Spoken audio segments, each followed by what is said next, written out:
जय हिंद आप सभी को, राम राम आप सभी को। कैसे हैं आप सभी? आई होप आप सभी बहुत ज्यादा अच्छे होंगे, बहुत बेहतरीन तरीके से आप अपनी तैयारी कर रहे होंगे। आज हम बायोलॉजी के सेशन में कुछ एक क्वेश्चंस करेंगे जो आपके प्रीवियस ईयर क्वेश्चन से रिलेटेड हैं। तो बिना टाइम वेस्ट किए आज के सेशन को करते हैं स्टार्ट पहले क्वेश्चन के साथ। पहला क्वेश्चन है आपका, मानव शरीर में संक्रमण को रोकने में मदद कौन सा विटामिन करता है?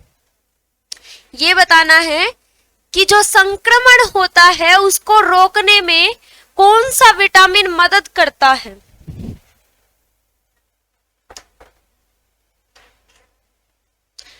अब जैसे कि एग्जाम्पल के तौर पे ये आपसे सीधा सीधा क्या पूछ रहा है, कौन सा ऐसा विटामिन है जो आपकी या एक मानव शरीर की इम्यूनिटी को बढ़ाता है।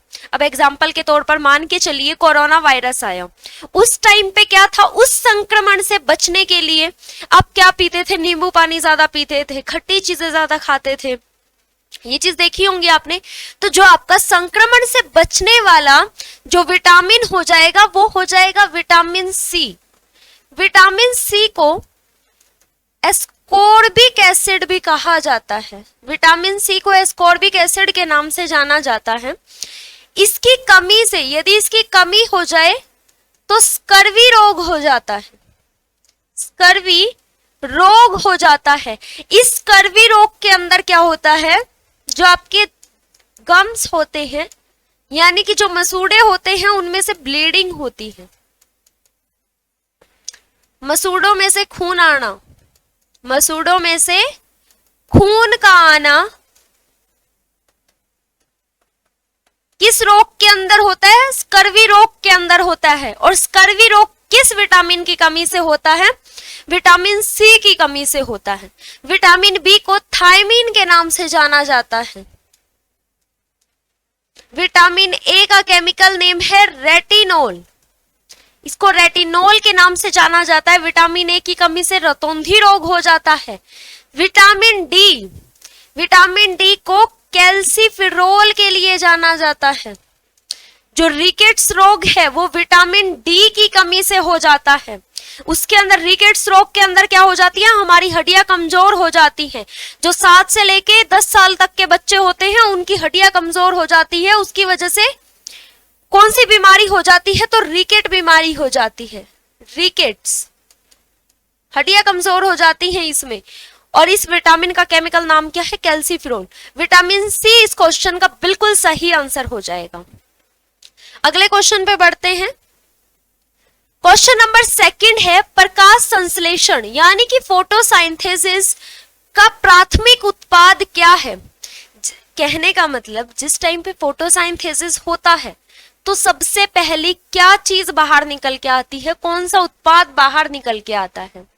जो फोटोसिंथेसिस होता है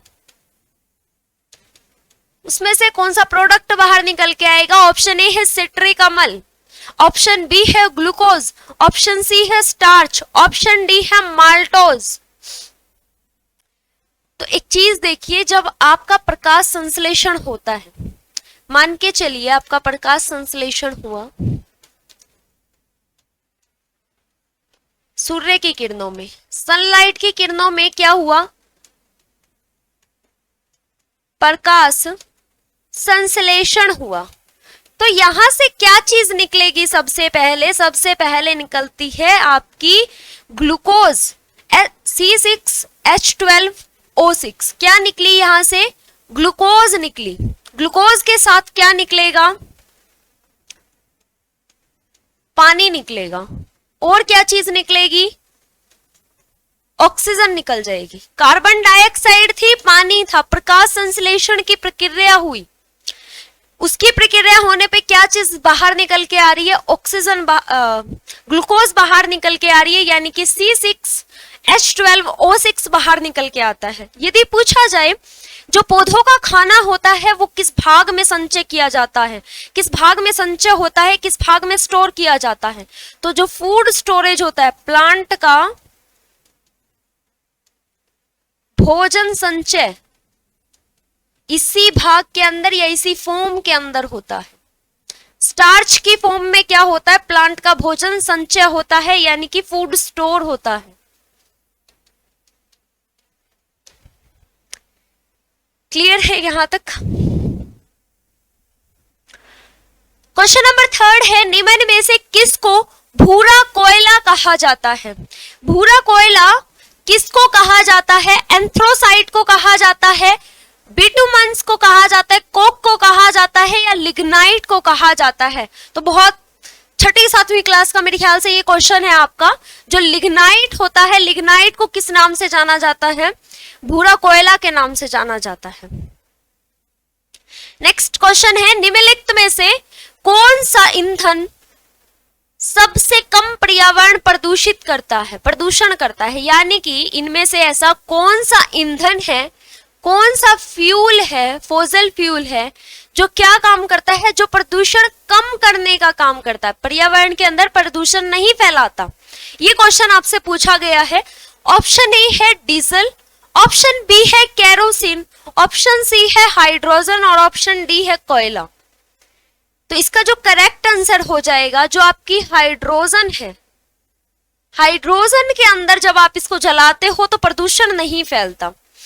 यदि डीजल को जलाओगे, केरोसिन को जलाओगे और कोयला को जलाओगे तो इसमें से कार्बन मोनोऑक्साइड जैसी, नाइट्रोजन जैसी या फिर मीथेन जैसी गैसेस बाहर निकलती है और ये बहुत ज्यादा हानिकारक होती है हमारे पर्यावरण को लेके।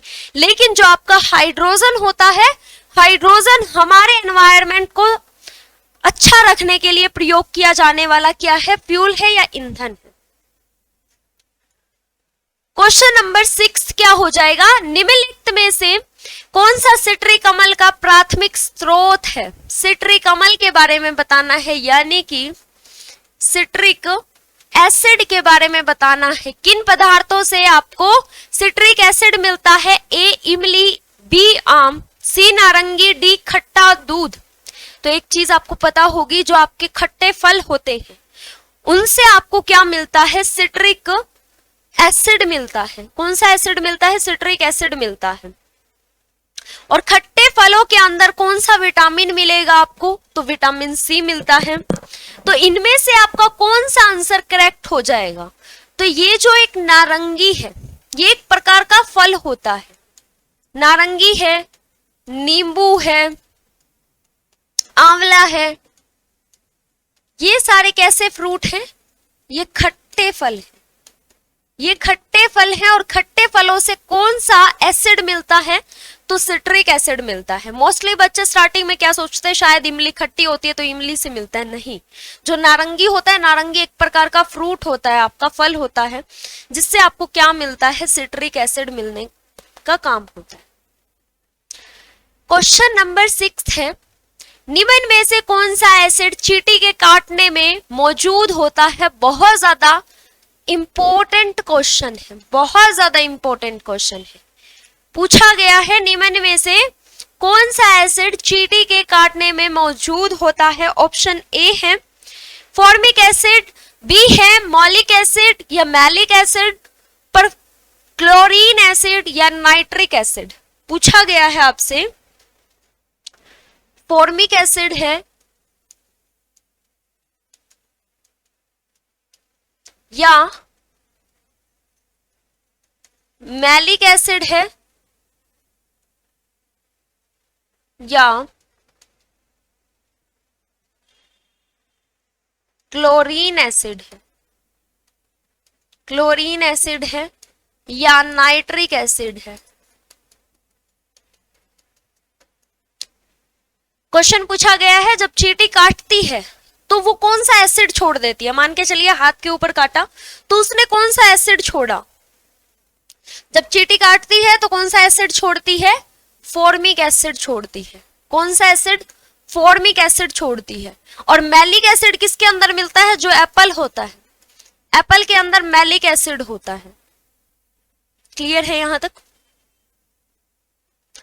क्वेश्चन नंबर 7 है, हाइड्रोजन की खोज किसने की थी?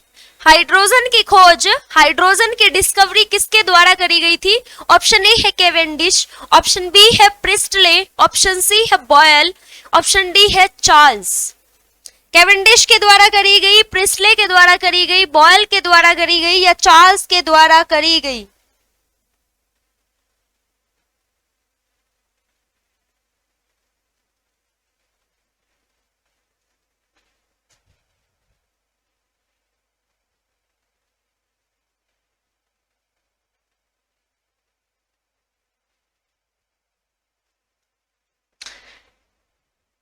बताइए हाइड्रोजन की खोज किसके द्वारा करी गई?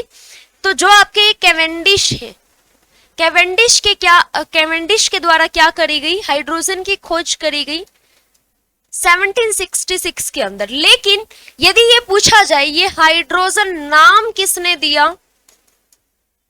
ये नाम दिया लेवोइजर के द्वारा। एंटोनी लेवोइजर के द्वारा क्या किया गया? इसका नाम दिया गया। हाइड्रोजन को नाम किसने दिया? एंटोनी लेवोइजर ने दिया। लेकिन हाइड्रोजन की खोज किसने करी? कैवेंडिश ने करी। एंटोनी वॉन लेवोइजर को फादर ऑफ केमिस्ट्री कहा जाता है। फादर ऑफ केमिस्ट्री कहा जाता है। रसायन विज्ञान के जनक, रसायन विज्ञान के जनक के रूप में किन्हें जाना जाता है? तो रसायन विज्ञान के जनक के रूप में एंटोनी लेवोइजर को जाना जाता है। हेनरी कैवेंडिश के द्वारा, जो हेनरी कैवेंडिश थे, उन्होंने 1766 के अंदर हाइड्रोजन की खोज करी थी। खोज के लिए हेनरी कैवेंडिश, यदि एंटोनी लेवोइजर के बारे में पूछे तो नाम किसके द्वारा दिया गया था? एंटोनी लेवोइजर के द्वारा दिया गया था। इन्हें फादर ऑफ केमिस्ट्री कहा जाता है। प्रिस्टले ने सोडा वाटर के बारे में बताया, सोडा वाटर के साथ साथ ऑक्सीजन के बारे में बताया। लेकिन ऑक्सीजन नाम भी किसने दिया? एंटोनी लेवोइजर के द्वारा दिया गया। सोडा वाटर की डिस्कवरी किसके द्वारा करी गई? प्रिस्टले के द्वारा करी गई। क्वेश्चन नंबर 8 है, पौधे के ऊतक कितने प्रकार के होते हैं? यानी कि जो प्लांट टिश्यू होते हैं, प्लांट टिश्यू होते हैं, वो कितने प्रकार के होते हैं? सबसे पहली चीज तो टिश्यू क्या होते हैं, ऊतक क्या होते हैं? जो आपका शरीर है वो क्या है? वो कोशिकाओं से मिलके बना है। उन्हीं कोशिकाओं का ग्रुप आपका क्या कहलाता है? टिश्यू कहलाता है। एग्जाम्पल के तौर पर मान के चलिए, देखिए सबसे जो छोटी इकाई है जीवन की वो है हमारी सेल यानी कि कोशिका। कोशिका, यदि मैं बोलूं कि कोशिका का समूह, यदि मैं इसको बोलूं ग्रुप ऑफ सेल, कोशिका का समूह क्या कहलाता है? टिश्यू कहलाता है, ऊतक कहलाता है। यदि बोला जाए ऊतक का समूह, यदि इसका ग्रुप बोला जाए, ग्रुप ऑफ टिश्यू, इसका ग्रुप क्या कहलाएगा? इसका ग्रुप कहलाएगा ऑर्गन यानी कि अंग। अंगों का ग्रुप क्या कहलाएगा? ऑर्गन सिस्टम यानी कि अंग तंत्र। अंग तंत्र, और अंग तंत्र का ग्रुप क्या कहलाएगा? एक लिविंग ऑर्गेनिज्म या एक बॉडी के बारे में बात कर रहा है, ऑर्गेनिज्म के बारे में बात कर रहा है। यानी कि एक लिविंग ऑर्गेनिज्म किसका ग्रुप होता है? अंग तंत्रों का ग्रुप होता है। अब सबसे पहले कोशिका के बारे में यदि हम देखें, मान के चलिए हमें एक मकान बनाना है, एक घर बनाना है। घर को बनाने के लिए सबसे पहले क्या करते हैं? हम ईंट लेके आते हैं। तो वही ईंट क्या है? वही हमारी सेल है। एक ईंट, दूसरी ईंट, हमने क्या किया? उन ईंटों को मिला के क्या कर दिया? एक दीवार खड़ी कर दी। उन ईंटों को मिला के एक दीवार खड़ी कर दी, यानी कि हमने क्या बना लिया? टिश्यू बना लिया। जब आपकी ये एक कोशिका, ये दूसरी कोशिका, ये तीसरी कोशिका, इस प्रकार से ये कोशिका मिलती है तो ये क्या बनाती है? ये ऊतक बनाती है। इन्होंने ये क्या बना दिया? ये ऊतक बना दिया। जब ये ऊतक बन जाते हैं तो किसका निर्माण करते हैं? अंग का निर्माण करते हैं। अंग कौन से होते हैं? जैसे कि हम बाहरी अंग की बात करें, हमारे हाथ है, नाक है, कान है, मुंह है, ये हमारे बाहरी अंग है। आंतरिक अंग की बात करें, जैसे कि हमारे फेफड़े हैं, गुर्दे हैं, लंग्स हैं, हार्ट है, हमारा दिल है, तो ये सारे क्या है? ये अंग है। और इन्हीं अंगों से क्या बन गया? अंग तंत्र बन गया। एग्जाम्पल के तौर पे अंग तंत्र के अंदर यदि बात करें, जैसे कि पाचन तंत्र, पाचन तंत्र, पाचन तंत्र के अंदर क्या है, हमारा मुंह भी आ गया, हमारी फूड यानी कि जो भोजन नलिका है वो भी आ गई, छोटी आंत आ गई, बड़ी आंत आ गई उसी के अंदर हमारा पेट आ गया, उसी के अंदर हमारा लीवर आ गया।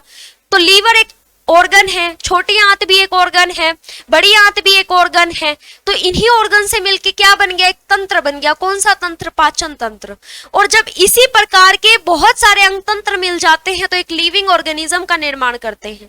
जैसे कि जो हमारा खून का वहन होता है, संचरण होता है कंप्लीट, उसे परिसंचरण तंत्र के नाम से जाना जाता है, सर्कुलेटरी सिस्टम के नाम से उसको जाना जाता है। वैसे ही डाइजेस्टिव सिस्टम है आपका, सर्कुलेटरी सिस्टम है, रेस्पिरेशन श्वसन तंत्र है आपका। तो इन्हीं सारे तंत्रों से मिलके क्या बनता है, आपका एक लिविंग ऑर्गेनिज्म का निर्माण होता है।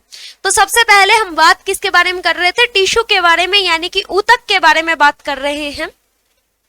कोशिका का समूह क्या कहलाता है, ऊतक कहलाता है। अब आपसे क्वेश्चन क्या पूछा गया है, क्वेश्चन पूछा गया है जो ऊतक होते हैं वो कितने प्रकार के होते हैं। कौन से ऊतक के बारे में बात कर रहा है, तो ये है प्लांट के बारे में, पौधों के बारे में इसने पूछा है कि पौधों के अंदर कितने प्रकार के ऊतक पाए जाते हैं। तो पौधों के अंदर 2 प्रकार के ऊतक पाए जाते हैं। एक पाए जाएंगे विभज्योतक, विभज्योतक ऊतक, विभज्योतक इन्हें इंग्लिश में मेरिस्टेमेटिक टिश्यू के नाम से जाना जाता है, मेरिस्टेमेटिक टिश्यू के नाम से जाना जाता है। एक होते हैं स्थायी ऊतक, एक होते हैं स्थायी ऊतक जिन्हें परमानेंट टिश्यू के नाम से जाना जाता है, परमानेंट टिश्यू के नाम से जाना जाता है। एक होते हैं विभज्योतक मेरिस्टेमेटिक टिश्यू, एक होते हैं स्थायी ऊतक जिन्हें परमानेंट टिश्यू कहा जाता है। विभज्योतक यानी कि विभाजन हो, जिसमें जिनकी कोशिकाओं में विभाजन होता है वो विभज्योतक कहलाते हैं। मान के चलिए किसी पेड़ के ऊपर कोई डाली है, वहां से पत्ते अलग अलग निकल रहे हैं, यानी कि वहां पे कोशिकाओं का विभाजन हो रहा है, तभी वहां पे पत्ते बन रहे हैं एक एक करके।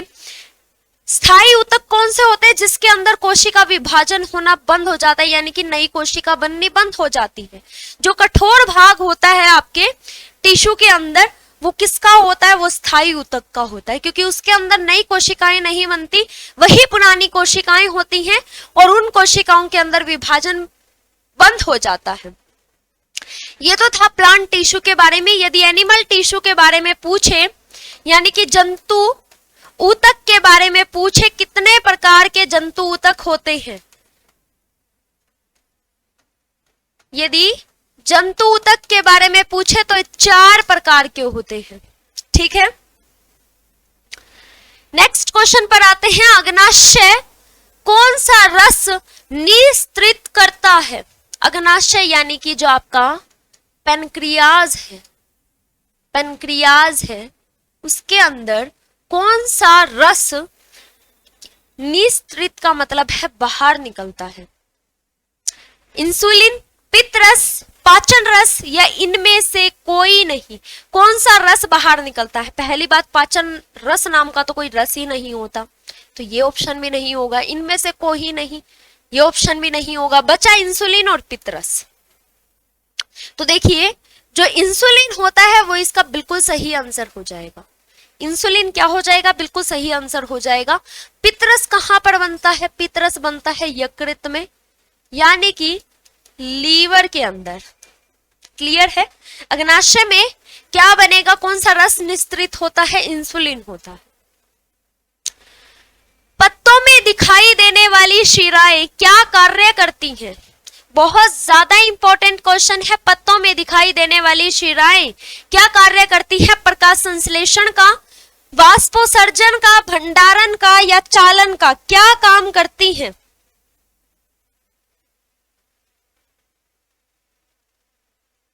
बताइए जरा। पत्तों में दिखाई देने वाली प्रकाश संश्लेषण, क्या फोटोसाइंथेसिस करती हैं? जी नहीं, फोटोसाइंथेसिस तो नहीं करती। तो क्या वाष्पोत्सर्जन करती है? तो यहां से हमारा क्वेश्चन क्या बन जाएगा,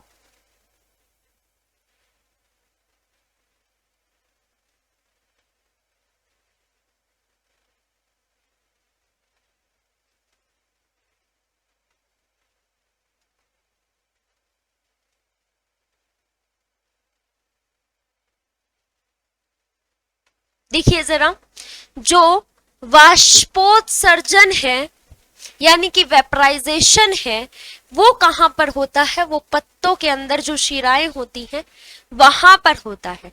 प्रकाश संश्लेषण आपका कहां पर होता है, प्रकाश संश्लेषण कैसे होता है, और जब प्रकाश संश्लेषण होता है तो कौन सा उत्पाद निकलता है, तो ग्लूकोज निकलता है। ये चीज हमने अभी पढ़ ली। दूध में पाया जाने वाला मुख्य प्रोटीन कौन सा है, ऑप्शन ए है एल्ब्यूमिन, ऑप्शन बी है ग्लोब्यूलिन, ऑप्शन सी है ग्लोबिन, ऑप्शन डी है केसीन प्रोटीन। तो आपको इसका तो पता ही होगा, जो आपका दूध होता है, मिल्क होता है, मिल्क के अंदर केसीन प्रोटीन पाया जाता है। कौन सा प्रोटीन, केसीन प्रोटीन पाया जाता है। प्रोटीन के मुख्य सोर्सेज होते हैं, सोयाबीन है आपका, दाल है, चिकन है आपका, मीट है। तो इन चीजों से, दूध से, अंडों से, इन चीजों से आपको क्या मिलता है, प्रोटीन मिलता है। निम्न में से कौन सा प्रोटीन का सबसे उच्चतम स्रोत है। देखिए अभी बात कर रहे थे प्रोटीन के बारे में, अगला क्वेश्चन भी यही आ गया। क्या पूछा गया है, प्रोटीन का, यानी कि प्रोटीन निम्नलिखित में से कौन सा उच्चतम स्रोत है, इनमें से कौन सी ऐसी चीज है जिससे आपको सबसे अधिक मात्रा में प्रोटीन की प्राप्ति होती है। ऑप्शन ए है सूरजमुखी, ऑप्शन बी है सोयाबीन, ऑप्शन सी है चना, और ऑप्शन डी है गेहूं। ये आपको जितने भी क्वेश्चंस कराए जा रहे हैं ये सारे के सारे प्रीवियस ईयर क्वेश्चन है आपके। तो देखिए जरा, जो आपका सोयाबीन है, सोयाबीन क्या है आपका, एक मुख्य स्रोत है। सोयाबीन इनमें से सबसे मुख्य स्रोत है जिसमें से सबसे अधिक मात्रा में क्या मिलता है, प्रोटीन मिलता है। क्वेश्चन नंबर 13 क्या है, हृदय की धड़कन को उत्तेजित करने वाला हार्मोन कौन सा है।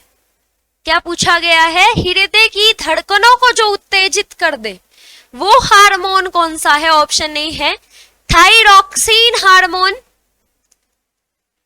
Thyroxine hormone,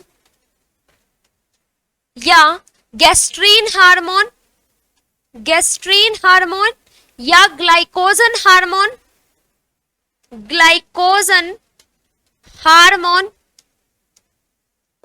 dopamine hormone, dopamine hormone. चलो यहां से आपको एक बहुत अच्छी चीज बताने वाली हूं मैं।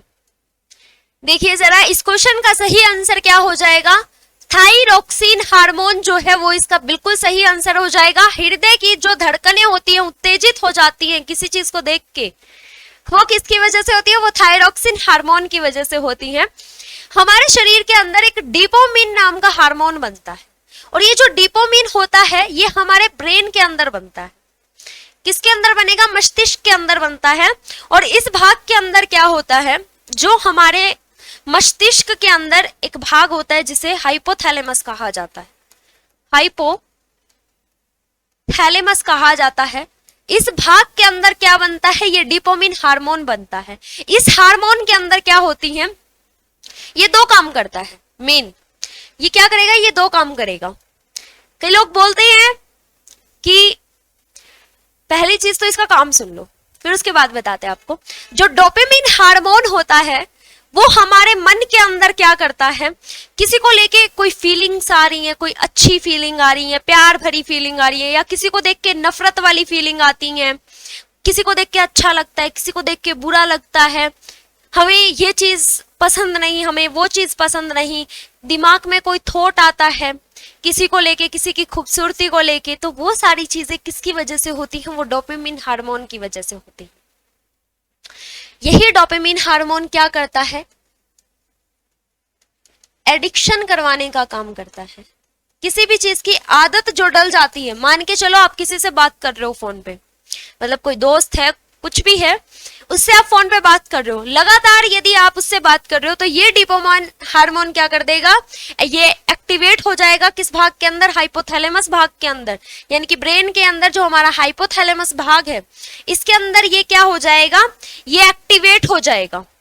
जब ये एक्टिवेट हो जाएगा तब क्या होती है, हमें किसी से भी बात करने की आदत पड़ जाती है। कोई किसी से फोन पे बात करता है, अब अगर उसने एक दिन बात नहीं करी तो बुरा हाल हो जाता है बेचारे बच्चों का, है ना। कई लोग ये बोलते हैं दिल टूट गया मेरा, दिल विल कुछ नहीं टूटता, ये जो आपका हाइपोथैलेमस होता है, इसी हाइपोथैलेमस के अंदर क्या क्या चीजें आती हैं, आपके अंदर अच्छी चीज आती है, बुरी भी चीजें आती है, किसी को लेके प्यार भरी फीलिंग भी आती है, किसी को लेके दुख भरी फीलिंग भी आती है, किसी को लेके,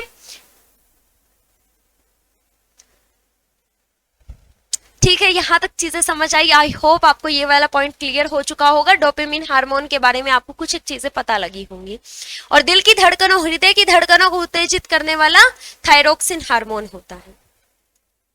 नेक्स्ट क्वेश्चन है, कौन सा हार्मोन रक्त में शर्करा की मात्रा को नियंत्रित करता है? ऐसा कौन सा हार्मोन है जो ब्लड के अंदर किसकी मात्रा को नियंत्रित करता है? शर्करा की मात्रा को नियंत्रित करता है। ऑप्शन ए है ग्लूकोजन, ऑप्शन बी है थायरोक्सिन। थायरोक्सिन तो अभी हमने पढ़ा है, थायरोक्सिन तो क्या करता है, हमारे हृदय की धड़कनों को बढ़ाता है। ऑक्सीटोसिन या इंसुलिन, तो जो इंसुलिन होता है वो हमारी शर्करा, यानी कि जो डायबिटीज, जिनको डायबिटीज होती है वो इंसुलिन का इंजेक्शन लेते हैं। आपने ये चीज देखी होगी, जिनको डायबिटीज होती है, डायबिटीज होती है वो इंसुलिन का इंजेक्शन लेते हैं। और इंसुलिन रस कहां से निकलता है? अग्नाशय से निकलता है इंसुलिन रस। और रक्त में जो शर्करा की मात्रा नियंत्रित होती है वो भी इंसुलिन हार्मोन की वजह से होती है। नेक्स्ट क्वेश्चन देखिए, ब्लड कैंसर में आमतौर पर ब्लड कैंसर को आमतौर पर किस नाम से जाना जाता है? ब्लड कैंसर को आमतौर पर किस नाम से जाना जाता है? Leucoderma, leukaemia, anaemia, haemophilia. तो ये इसका सही जो आंसर हो जाएगा वो हो जाएगा ल्यूकेमिया। अब इसके अंदर क्या होती है, ल्यूकेमिया के अंदर क्या होता है, जो WBC होती है, WBC यानी कि व्हाइट ब्लड जो सेल होती है, व्हाइट ब्लड सेल, आकार में ये सबसे बड़ी होती है। RBC से और प्लेटलेट से आकार में बड़ी होती है, ठीक है, आकार में बड़ी होती है WBC। और WBC जब इंक्रीज हो जाती है, इनके इंक्रीज यानी कि बढ़ने पे, जब ये इंक्रीज हो जाती हैं, बढ़ जाती हैं, तब क्या होता है, तब होता है ब्लड कैंसर, जिसको क्या कहा जाता है, ल्यूकेमिया कहा जाता है। नेक्स्ट क्वेश्चन, मनुष्य का मस्तिष्क कितने भागों में विभाजित होता है? यानी कि जो ह्यूमन ब्रेन है वो कितने भागों में विभाजित होता है? तो वो 3 भागों में। कौन से? एक होता है फोर ब्रेन, एक होता है फोर ब्रेन, एक होता है मिड ब्रेन, एक होता है हिंड ब्रेन। अग्र मस्तिष्क, अग्र मस्तिष्क, मध्य मस्तिष्क, पश्च मस्तिष्क। अब जरा एक और चीज देखिए, ये जो फोर ब्रेन है, फोर ब्रेन के 3 भाग होते हैं। अग्र मस्तिष्क के 3 भाग होते हैं। अग्र मस्तिष्क के 3 भाग होते हैं। एक होता है सेरेब्रम, जिसे पर मस्तिष्क कहा जाता है, पर मस्तिष्क कहा जाता है, सेरेब्रम कहा जाता है। एक होता है थैलेमस, इसको थैलेमस ही कहा जाता है हिंदी में, थैलेमस। एक होता है हाइपोथैलेमस, हिंदी इंग्लिश सेम रहेगा, थैलेमस, हाइपोथैलेमस। और इसी हाइपोथैलेमस भाग के अंदर कौन सा हार्मोन बना था? अभी पढ़ा था, डोपामिन हार्मोन बना था। और डोपामिन किसी भी चीज की आदत डलवाने के लिए जिम्मेदार होता है ये हार्मोन। और क्या करता है, आपके मन के अंदर जो फीलिंग्स आती हैं, किसी को देख के नफरत की फीलिंग्स, प्यार की फीलिंग्स, कोई चीज सोच के आपको दुख होता है, खुशी होती है, तो वो सारी की सारी फीलिंग्स, अब आपको सोना है, खाना है, पीना है, तो ये भी क्या है, सारी चीजें, ये भी एक प्रकार की फीलिंग कि मुझे भूख लग रही है अभी, तो ये सारी चीजें हाइपोथैलेमस के अंदर होती है। ठीक है, आज के सेशन को रखते हैं इतना ही। आई होप आज की क्लास आपको बहुत ज्यादा अच्छी लगी होगी। आपका आज का जो कंटेंट था वो आपको बेहतरीन लगा होगा, आपको अच्छे से समझ में आ गई होंगी चीजें। आपको जितना भी करवाया गया है ये सारा का सारा प्रीवियस ईयर रिलेटेड क्वेश्चन है। वीक के अंदर लगभग आपकी 3 दिन कंसेप्ट से रिलेटेड कुछ एक वीडियोस आएंगी और 3 दिन आपको क्वेश्चंस की वीडियो के माध्यम से आपको कंसेप्ट करवाया जाएगा। आप हमारा टेलीग्राम चैनल या शेरडा क्लासेस की एप्लीकेशन को डाउनलोड कर सकते हैं। उसके अलावा आप मेरे टेलीग्राम चैनल को ज्वाइन कर सकते हैं अपनी पाठशाला विद माही के साथ। इसके ऊपर आपको क्विज मिलती है, क्वेश्चंस मिलते हैं, वो क्वेश्चंस आप देख सकते हैं। क्लास का नोटिफिकेशन आपको यहां से मिल जाता है। अगर आपको और कुछ पूछना है तो आप कमेंट करके कमेंट बॉक्स में आप क्वेश्चंस पूछ सकते हैं। कोई डाउट अगर आपको लगता है तो आप डाउट पूछ सकते हैं। ठीक है, तो जय हिंद आप सभी को। अच्छे से आप सभी अपनी तैयारी करते रहिए।